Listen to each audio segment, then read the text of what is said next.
Well, you've heard of Elf on the Shelf, but for Jewish families celebrating Hanukkah, there's Mensch on a bench. The Mensch was first introduced on Shark Tank in 2014.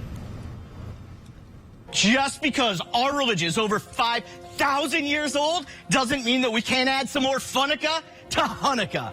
Introducing the Mensch on a bench. And joining Morning Rush right now is Neil Hoffman, founder and creator of Mensch on a Bench. Neil, thank you so much for coming on. Before we get to the toy itself, what is a Mensch for those of us that aren't familiar with Yiddish? So a Mensch is a good or honorable person. It is the highest compliment you can give somebody in Yiddish. You absolutely want to be a Mensch.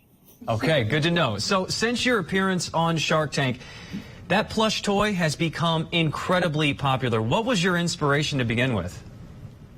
So I was walking through a store with my son. He asked for an elf on a shelf. I made a joke and I said, "No, man, you're Jewish. You can have a Mensch on a bench." And I cracked myself up and I was like, you know what? I'm going to go and I'm going to write this book tonight. I wrote him a story about the Mensch on a bench. And here he is now, all these years later. And we have sold over 500,000 Mensches on benches. We've been to the White House Hanukkah party. We've become a part of Jewish culture. And essentially what we have done is we don't want to create the Jewish version of Santa Claus. We want to create a tool that allows Jewish families to bring Jewish traditions into the home. So the Mensch loves to eat latkes. He loves to do the prayers. He loves to play dreidel. And the idea is, how do you make Hanukkah last a few minutes longer and make some more memories? Are there any rules behind how you use a Mensch on a bench? So I purposely made Mensch so that every family could change it to their own needs. So you are allowed to touch the Mensch. He can move, but not the same as the elf. He doesn't report on anyone. But he does watch over your menorah. He does like when you give to charity or tzedakah. You know what? I think he's here. Oh, my God. We have the world's largest Mensch on a bench in the office here. Third night of Hanukkah. We're really excited to have him with you. So as I was saying, we in my family take one night of Hanukkah and we give presents to those in need instead of taking them for ourselves. Where's the bench? I mean, that is one large Mensch behind you. The bench is over there. He just had to get off of it to come over here.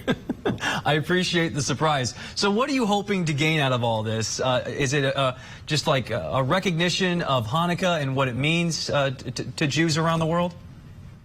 Yeah, I come from an interfaith family.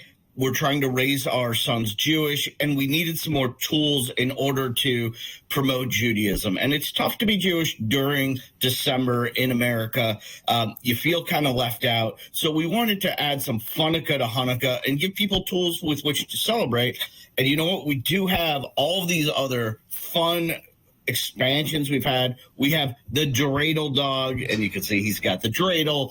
We have the zebra from Zion, and he's got the menorah on him. Right. And everyone's favorite, my own aunt from Boca, Ask Bubby. If you got a question, you press her hand, she'll answer you like a magic 8-ball, but with a little bit of Jewish twist in it. Mazel tov for sure. So what's new with the collection this holiday season besides those new characters? So new for this year is the zebra and the dog. We only have a few of these guys left, the snow Mensch. So if there's a pun, I'll come up with it. We got the Maccabees that are a famous a cappella group in the Jewish community. They are singing dreidel, dreidel, dreidel, 8 different versions, a blues version, a country version. Again, we're just trying to take Jewish concepts and just have some fun with them. Neil Hoffman, creator and founder of Mensch on a Bench. Happy holidays. Happy Hanukkah to you, sir. Well, thank you, and thank you for the invitation.